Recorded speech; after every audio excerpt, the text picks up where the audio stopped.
नमस्कार। स्वागत है आप सभी का हमारे YouTube channel Suhana Safar with Kalpana में। तो दोस्तों, आज की हमारी कहानी का नाम है तितली और इसके लेखक हैं जयशंकर प्रसाद जी। अगर आपने इसके पहले के पार्ट नहीं देखे तो जल्दी से इसके सारे पार्ट देख लीजिए। ये कहानी का भाग 6 है। तो चलिए शुरू करते हैं आज की कहानी। बंजरिया वाले बाबा जी अपनी कहानी सुनाने वाले थे, क्योंकि गोभी के लिए उसमें खेत बनाया गया था। उसी को लेकर तहसीलदार ने इंद्रदेव को समझाया कि बंजरिया में बोने जोतने का खेत है, उस पर एकरज या और भी जो कुछ कानून के वैध उपायों से देन लगाया जा सकता हो लगाना ही चाहिए, और इस बाबा को तो यहाँ से हटाना ही होगा, क्योंकि गांव के लोग इससे तंग आ गए हैं। यह समाज ही है, लड़कों को ना जाने क्या क्या सिखाता है। ऊंची जाति के लड़के हल चलाने लगे हैं, नीचे को बराबर कलकत्ता बंबई कमाने जाने के लिए उकसाया जाता है। इसके कारण लोगों को हलवाहों और मजदूरों को मिलना असंभव हो गया है। तिस पर भी यह बंजरिया देवनंदन के नाम की है, वह मर गया। अब लवारिस कानून के अनुसार यह जमींदार की है इत्यादि। इंद्रदेव ने सब सुनकर कहा कि बुढ़े की बात भी सुन लेनी चाहिए। उसमें कह भी दिया गया है उसको बुलवाया जाए।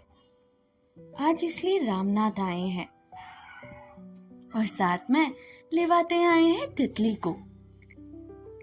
तितली इस जन समूह में संकुचित सी एक खंभे की आड़ में आधी छिपी हुई बैठी है। इंद्रदेव का संकेत पाकर रामनाथ ने कहा, आरंभ किया। बारलेटी साहस की नील कोठी टूट चुकी थी। नील का काम बंद हो चला था, जिसे आज भी दिखाई देता है।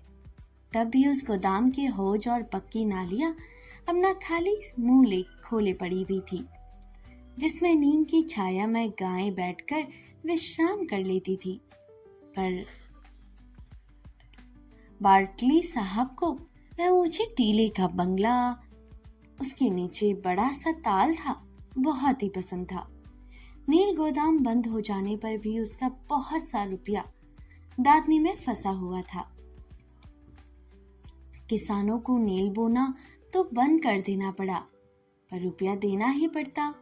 अन्य की खेती से उतना रुपया कहाँ निकलता, इसलिए आसपास के किसानों में बड़ी हलचल मची थी।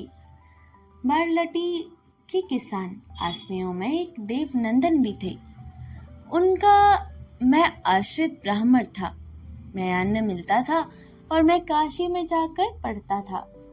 काशी की उन दिनों पंडित जाकर मंडली में स्वामी दयानंद के आ जाने से हलचल मची हुई थी। दुर्गा कुंड के उस शस्त्र में भी अपने गुरुजी के साथ दर्शक रूप से था, जिसमें स्वामी जी के साथ बनारसी चाल चली गई थी। ताली को तो मैंने भी पीट दी थी। मैं कन्वींस कॉलेज के एल्गो संस्कृत विभाग में पढ़ता था। मुझे वह नाटक अच्छा न लगा, उस निर्भीक सन्यासी की, और मेरा मन आकर्षित हो गया। वहां से लौटकर गुरुजी से मेरी कहाँ सुनी भी हो गई, और जब मैं स्वामी जी का पक्ष समर्थन करने लगा तो गुरुजी ने मुझे नास्तिक कहकर फटकारा। देवनंदन का पत्र भी मुझे मिल चुका था कि कई कारणों से अन्न देना वह बंद करते हैं। मैं अपनी गठरी पीठ पर लादे हुए झुंझुलाहट से भरा नील गोदाम के नीचे अपने गांव में लौटा जा रहा था। देखा कि देवनंदन की नील कोठी का प्यादा काले खा पकड़े हुए ले जा रहे थे। देवनंदन सिंहपुर के प्रमुख किसान आप भी लोगों की जाति बांधव थे। उनकी यह दशा रोम रोम उनके अन्न से पला है। मैं भी उनके साथ बारलटी के सामने पहुंच चुका था।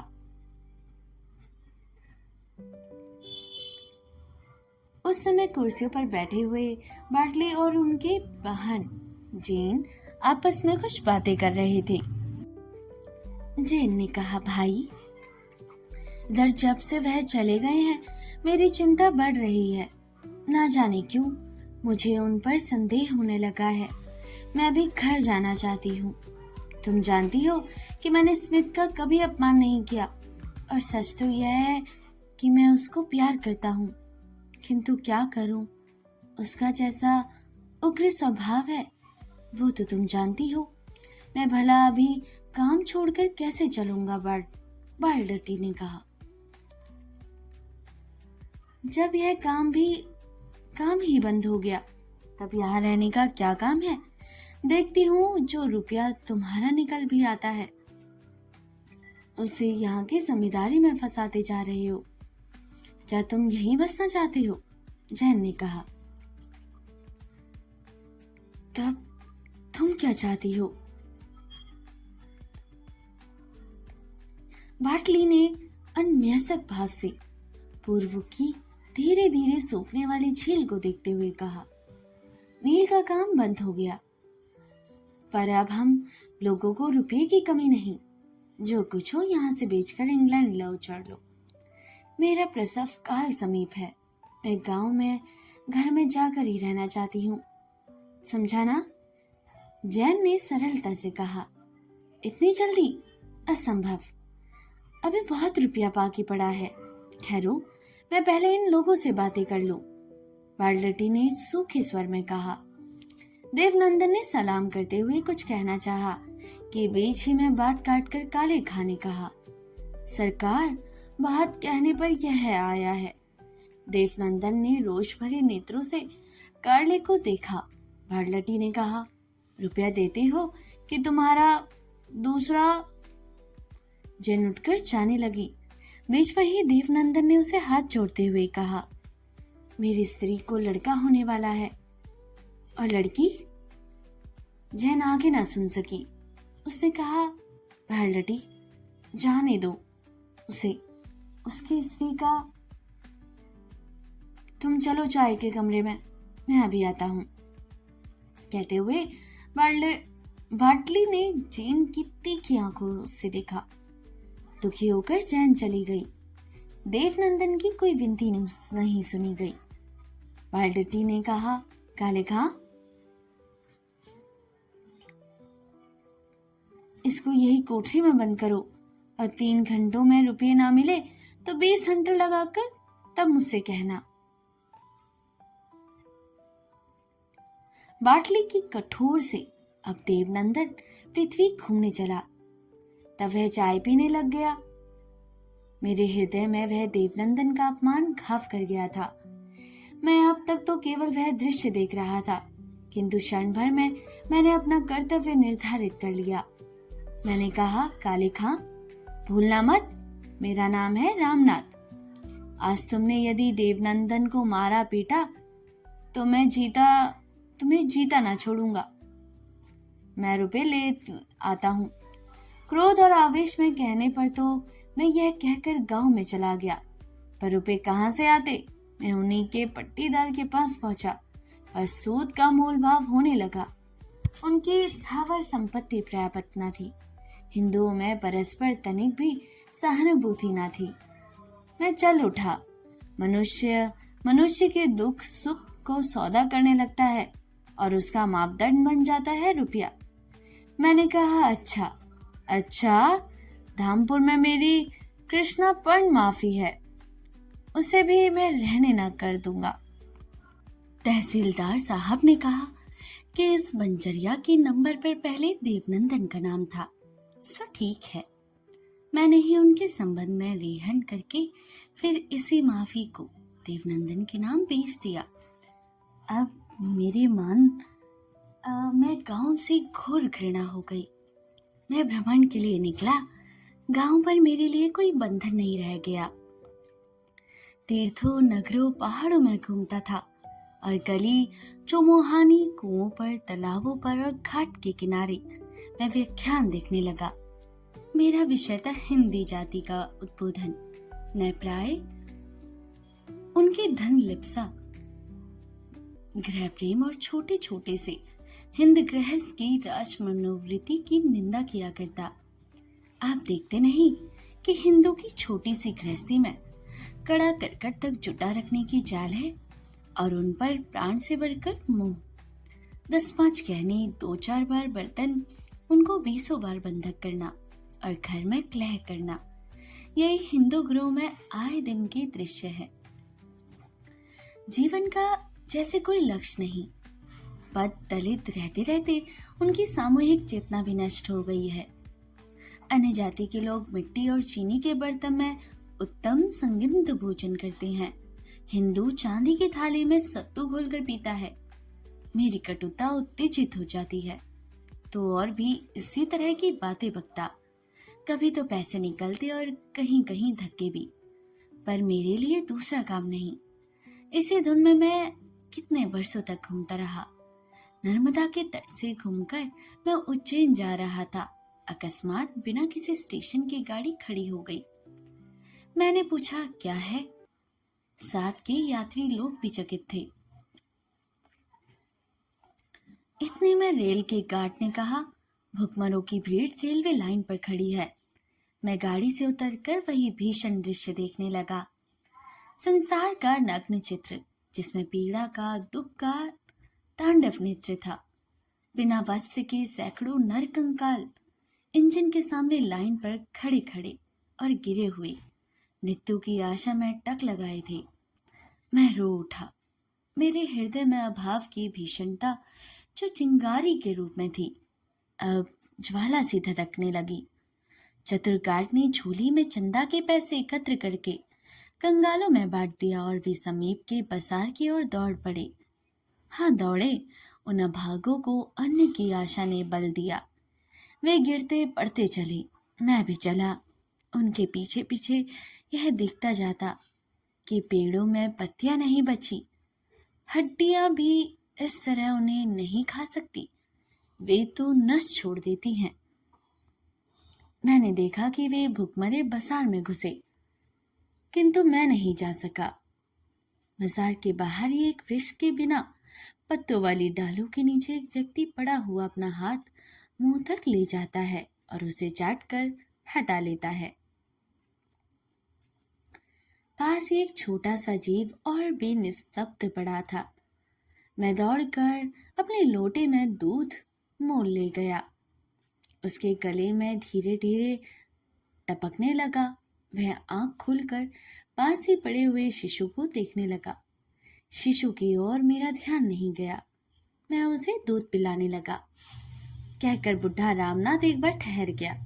उसे चारों ओर देखा और अपनी आंखों के खंबे की आड़ में ठहरा दिया, जहां तितली बैठी थी। शैला रुमाल में अपनी आंखें पोंछ रही थी और सुनने वाली जनता चुपचाप स्तब्ध थी। बुढ़े ने फिर कहना आरंभ किया, आप लोगों को कष्ट होता है। दुख और दर्द की कहानी सुनकर मैंने अवश्य आप लोगों का समय नष्ट किया, किंतु करता क्या। अच्छा, जाने दीजिए, मैं अब संक्षेप में कहता हूँ। हाँ, तो वह व्यक्ति थे देवनंदन, जिनकी समस्त भू संपत्ति नीलामी हो गई, घूर घूर कर बिक गई। 2 संतानों की शीरारांत हो गया। तब उसी बची हुई कन्या को लेकर स्त्री के साथ वह परदेश में भीख मांगने चले थे। उस अभागी को नहीं मालूम था कि किधर जा रहा था। उस समय अकाल था। भीख कौन देता? जिनके पास रुपया था उन्हें अपनी चिंता थी। अस्तु कुलीन वंश की सुकुमारी कुलवधु अधिक कष्ट न सह सकी, वह मर गई। तब देवनंदन इस शिशु को लेकर घूमने लगे। वह भी मुमूर्ष हो रहा था। उन्होंने बड़े कष्ट से मुझे पहचान कर केवल इतना कहा, रामनाथ, मैंने सब कुछ बेच दिया, पर तुम्हारा धामपुर का खेत नहीं बेचा है, और यह तितली तुम्हारी शरण में है। मैं तो चला। हाँ, वह चल बसे।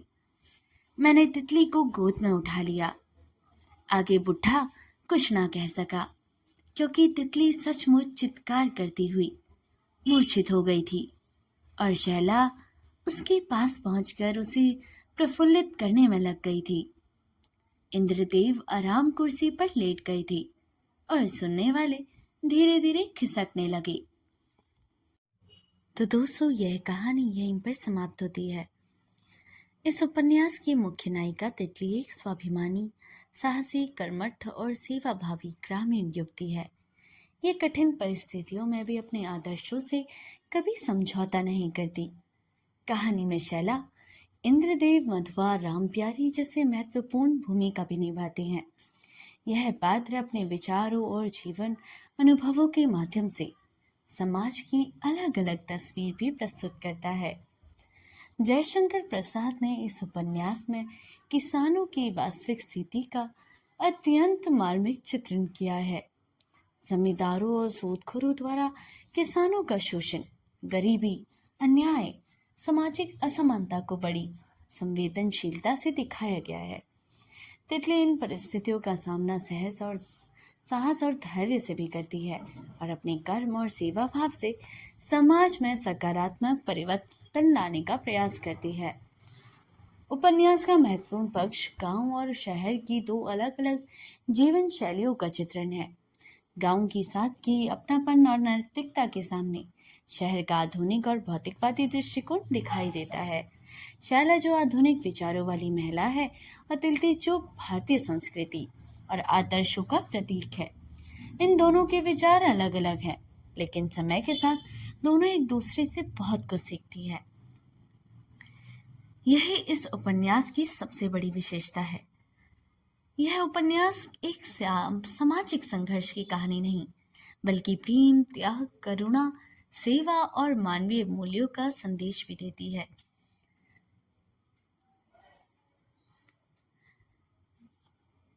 तितली अपने जीवन में अनेक कठिनाइयां, चुनौतियों का सामना करती है, लेकिन कभी अपने नैतिक सिद्धांतों से नहीं हटती।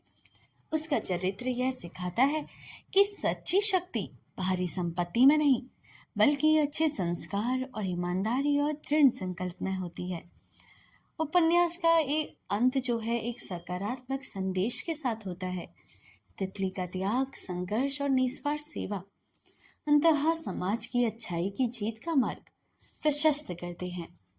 जयशंकर प्रसाद यह संदेश देते हैं कि प्रेम, भाईचारा, सत्य, निष्ठा और मानवीय संवेदनाएं ही किसी भी समाज को मजबूत बनाती है।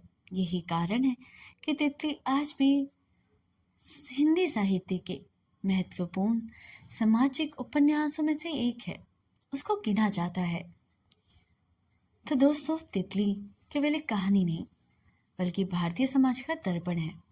यह हमें सिखाती है कि कठिन परिस्थितियों में भी यदि इंसान अपने आदर्शों, नैतिकता और मानवता को नहीं छोड़ता, तो अंततः सत्य और अच्छाई की ही विजय होती है।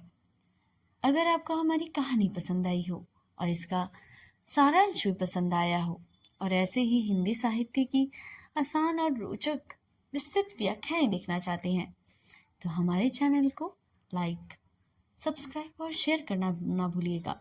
वीडियो को लाइक करें, अपने दोस्तों के साथ ज़रूर शेयर करें और हमारे चैनल को सब्सक्राइब करना बिल्कुल ना भूलें। आपका यह सहयोग ही हमें ऐसे ही ज्ञानवर्धक वीडियो और आपके लिए लाने की प्रेरणा भी देता है। धन्यवाद। मिलते हैं अगली वीडियो में एक और शानदार साहित्यिक रचना के साथ।